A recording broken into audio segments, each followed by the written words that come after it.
ಅಡುಗೆ ಚಾನಲ್ಗೆ ಸ್ವಾಗತ.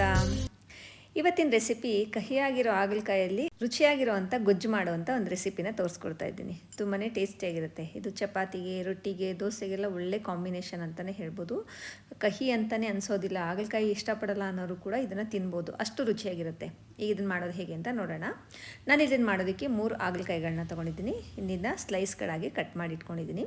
ತುಂಬ ದಪ್ಪನೂ ಮಾಡ್ಕೋಬಾರ್ದು, ತುಂಬ ತೆಳುನೂ ಮಾಡ್ಕೋಬಾರ್ದು. ಈ ರೀತಿ ಸ್ಲೈಸ್ಗಳಾಗಿ ಕಟ್ ಮಾಡ್ಕೋಬೇಕು. ಇದ್ರ ಜೊತೆಗೆ ಇನ್ನೇನೇನು ಇಂಗ್ರೀಡಿಯೆಂಟ್ಸ್ ತೊಗೊಂಡಿದ್ದೀನಪ್ಪ ಅಂದರೆ, ಒಂದು 2 ಸ್ಪೂನಷ್ಟು ಕಡಲೆಬೇಳೆನ ನೀರಲ್ಲಿ ನೆನೆಸಿ ಇಟ್ಕೊಂಡಿದ್ದೀನಿ. ಒಂದು ಅರ್ಧ ನಿಂಬೆಹಣ್ಣು ಗಾತ್ರ ಹುಣಸೆಹಣ್ಣನ್ನು ನೀರಲ್ಲಿ ನೆನೆಸಿ ಇಟ್ಕೊಂಡಿದ್ದೀನಿ. ಜೊತೆಗೆ 1 ಬಟ್ಲಷ್ಟು ತೆಂಗಿನಕಾಯಿ ತುರಿನ ತೊಗೊಂಡಿದ್ದೀನಿ. ಅಂದರೆ 1 ಹೋಳು ತೆಂಗಿನಕಾಯಿ ತುರಿ, ಜೊತೆಗೆ 1 ಈರುಳ್ಳಿನ ಬಿಡಿಸಿಟ್ಕೊಂಡಿದ್ದೀನಿ. ಒಂದು ಸ್ವಲ್ಪ ಬೆಳ್ಳುಳ್ಳಿ, ಒಂದು ಅರ್ಧ ಇಂಚಿನಷ್ಟು ಶುಂಠಿ, ಇಷ್ಟನ್ನು ತೊಗೊಂಡಿದ್ದೀನಿ. ಈಗ ನಾನು ಮೊದಲಿಗೆ ಹಾಗಲಕಾಯನ್ನು ಫ್ರೈ ಮಾಡೋಕ್ಕೆ ಒಂದು ಪಾತ್ರೆನ, ತಳ ಅಗಲ ಇರೋವಂಥ ಪಾತ್ರೆನ ಇಟ್ಟು 1-2 ಸ್ಪೂನ್ ಎಣ್ಣೆ ಹಾಕಿ, ಎಣ್ಣೆ ಚೆನ್ನಾಗಿ ಕಾದ ನಂತರ ಅರ್ಧ ಈರುಳ್ಳಿ, ಕಟ್ ಮಾಡಿರೋವಂಥ ಅರ್ಧ ಈರುಳ್ಳಿನ ಹಾಕಿ ಫ್ರೈ ಮಾಡ್ತಾಯಿದ್ದೀನಿ. ಸ್ವಲ್ಪ ಹಸಿ ವಾಸನೆ ಹೋಗೋ ರೀತಿಲಿ ಈರುಳ್ಳಿನ ಫ್ರೈ ಮಾಡ್ಕೋಬೇಕು. ನೋಡಿ, ಈರುಳ್ಳಿ ಸ್ವಲ್ಪ ಬಾಡಿದ ನಂತರ ಈಗ ಇದಕ್ಕೆ ಕಟ್ ಮಾಡಿಟ್ಟಿರೋವಂಥ ಹಾಗಲಕಾಯಿಗಳನ್ನ ಹಾಕೋಬೇಕು. ನೋಡಿ, ಈ ರೀತಿ ಸ್ಲೈಸಾಗಿ ಕಟ್ ಮಾಡಿರೋವಂಥ ಹಾಗಲಕಾಯಿನ ಹಾಕಿ ನೀಟಾಗಿ ಫ್ರೈ ಮಾಡ್ಕೋಬೇಕು. ನಾವು ಆದಷ್ಟು ಎಷ್ಟು ಚೆನ್ನಾಗಿ ಫ್ರೈ ಮಾಡ್ತೀವೋ ಅಷ್ಟು ಹಾಗಲಕಾಯಲ್ಲಿರುವಂಥ ಕಹಿ ಅಂಶ ಎಲ್ಲ ಕಡಿಮೆ ಆಗುತ್ತೆ. ಅದಕ್ಕೋಸ್ಕರ ನಾವು ಮೊದಲಿಗೆ ಈ ರೀತಿ ಫ್ರೈ ಮಾಡ್ತಾ ಮಾಡ್ತಾ ಮಸಾಲೆನ ರುಬ್ಕೋಬೋದು. ಅದಕ್ಕೋಸ್ಕರ ನಾನು ಮೊದಲಿಗೆ ಹಾಗಲಕಾಯಿನ ಫ್ರೈ ಮಾಡ್ತಾಯಿದ್ದೀನಿ. ನೋಡಿ, ಈ ರೀತಿ ಎಣ್ಣೆ ಮತ್ತು ಈರುಳ್ಳಿ ಜೊತೆಲಿ ನಿಧಾನವಾಗಿ ತಿರುವಾಕಿ ಹಾಗಲಕಾಯಿ ಸ್ಲೈಸ್ ಎಲ್ಲ ಚೆನ್ನಾಗಿ ಫ್ರೈ ಆಗೋ ರೀತಿಲಿ ಫ್ರೈ ಮಾಡ್ತಾ ಬರಬೇಕು. ಇದು ಫ್ರೈ ಮಾಡ್ತಾ ಮಾಡ್ತಾ ಈಗ ನಾನು ಮಧ್ಯದಲ್ಲಿ ಮಸಾಲೆನೂ ಕೂಡ ರುಬ್ಕೊತೀನಿ. ನೋಡಿ, ಇದು ನೋಡಿ, ಮಿಕ್ಸ್ ಮಾಡಿ ಬಿಟ್ಟು 1-2 ಸೆಕೆಂಡು ಈಗ ಮಸಾಲೆನೆಲ್ಲ ಒಂದು ಮಿಕ್ಸಿ ಜಾರ್ಗೆ ಹಾಕ್ಕೊತಾ ಇದ್ದೀನಿ. ನೋಡಿ, ಈಗ ಒಂದು ಮಿಕ್ಸಿ ಜಾರ್ಗೆ ನಾನು ಮೊದಲಿಗೆ ಹಸಿ ತೆಂಗಿನಕಾಯಿ ತುರಿನ ಸೇರಿಸ್ತಾ ಇದ್ದೀನಿ. ಜೊತೆಗೆ ಈಗ ಬೆಳ್ಳುಳ್ಳಿ, ಒಂದು ಅರ್ಧ ಗೆಡ್ಡೆ ಬೆಳ್ಳುಳ್ಳಿನ ಸೇರಿಸಿದ್ರೆ ಸಾಕು.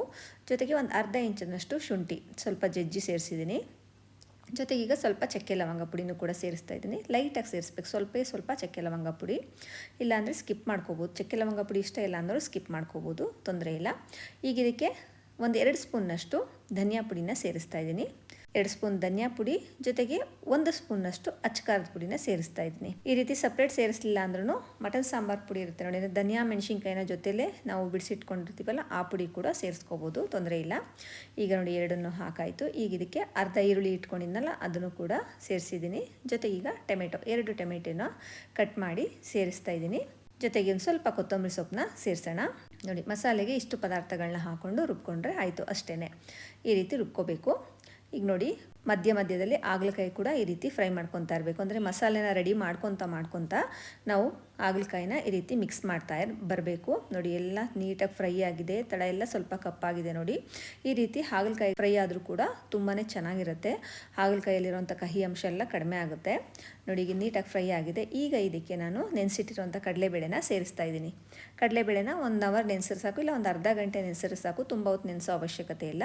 ಅಡುಗೆ ಮಾಡೋದಕ್ಕೆ ಶುರು ಮಾಡಿದಾಗ ನೆನೆಸ್ಕೊಂಡ್ರೆ ಸಾಕಾಗುತ್ತೆ. ನೋಡಿ, ಈಗ ಕಡಲೆಬೇಳೆ ಕೂಡ ಸ್ವಲ್ಪ ಫ್ರೈ ಆಗಿದೆ. ಈಗ ಇದಕ್ಕೆ ನಾವು ಹುಣಸೆ ರಸನ ಸೇರಿಸೋಣ. ನಾನು ಆಗಲೇ ಹುಣಸೆ ಹಣ್ಣು ನೆನೆಸಿದ್ನಲ್ಲ, ಅದರ ರಸ ತೆಗೆದು ಸೇರಿಸ್ತಾ ಇದ್ದೀನಿ. ನೋಡಿ, ಇಲ್ಲಿ ಒಂದು ಅರ್ಧ ನಿಂಬೆಹಣ್ಣು ಗಾತ್ರ ಹುಣಸೆ ಹಣ್ಣನ್ನು ನೀರಲ್ಲಿ ನೆನೆಸಿ ಅದರ ರಸ ತೆಗೆದು ಸೇರಿಸ್ಬೇಕು.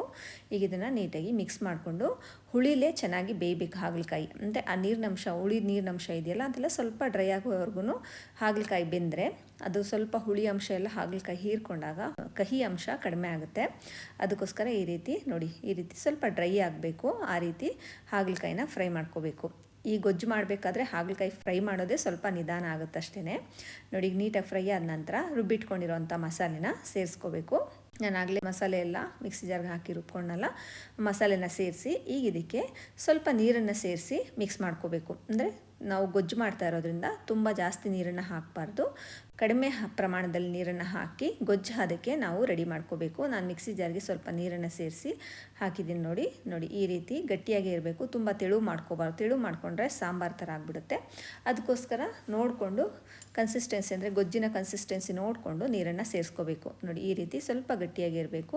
ಇನ್ನು ಸ್ವಲ್ಪ ಬೆಂದ ಮೇಲೆ ಇನ್ನೂ ಸ್ವಲ್ಪ ಗಟ್ಟಿ ಬರುತ್ತೆ. ಈಗ ಹಾಗಲಕಾಯಿ ಎಲ್ಲ ಬೇಯಬೇಕಲ್ಲ, ಅದಕ್ಕೆ ಒಂದು ಲಿಡ್ನ ಕ್ಲೋಸ್ ಮಾಡಿ ಬೇಯೋದಕ್ಕೆ ಬಿಡಬೇಕು. ನೋಡಿ, ಈಗ ಕುದಿ ಬಂದಿದೆ. ಒಂದು ಕುದಿ ಬಂದ ನಂತರ ಇದಕ್ಕೆ ರುಚಿಗೆ ತಕ್ಕಷ್ಟು ಉಪ್ಪನ್ನು ಹಾಕ್ತಾಯಿದ್ದೀನಿ. ಈ ರೀತಿ ರುಚಿಗೆ ತಕ್ಕಷ್ಟು ಉಪ್ಪು ಮತ್ತು ಸ್ವಲ್ಪ ಬೆಲ್ಲನ ಸೇರಿಸಬೇಕು. ಹಾಗಲಕಾಯಿ ಅಂದರೆ ಸ್ವಲ್ಪ ಕಹಿ ಇರುತ್ತಲ್ಲ, ಈ ರೀತಿ ಸ್ವಲ್ಪ ಬೆಲ್ಲನ ಸೇರಿಸಿದ್ರೆ ಯಾರಿಗೂ ಸ್ವಲ್ಪನೂ ಕಹಿ ಬರೋದಿಲ್ಲ. ಈಗ ಇದನ್ನು ಉಪ್ಪು ಮತ್ತು ಬೆಲ್ಲನ ಹಾಕಿ ನೀಟಾಗಿ ಒಂದು ಮಿಕ್ಸ್ ಮಾಡಿ ಈಗ ಪ್ಲೇಟ್ನ ಕ್ಲೋಸ್ ಮಾಡಿ ಬೇಯೋದಕ್ಕೆ ಬಿಡೋಣ.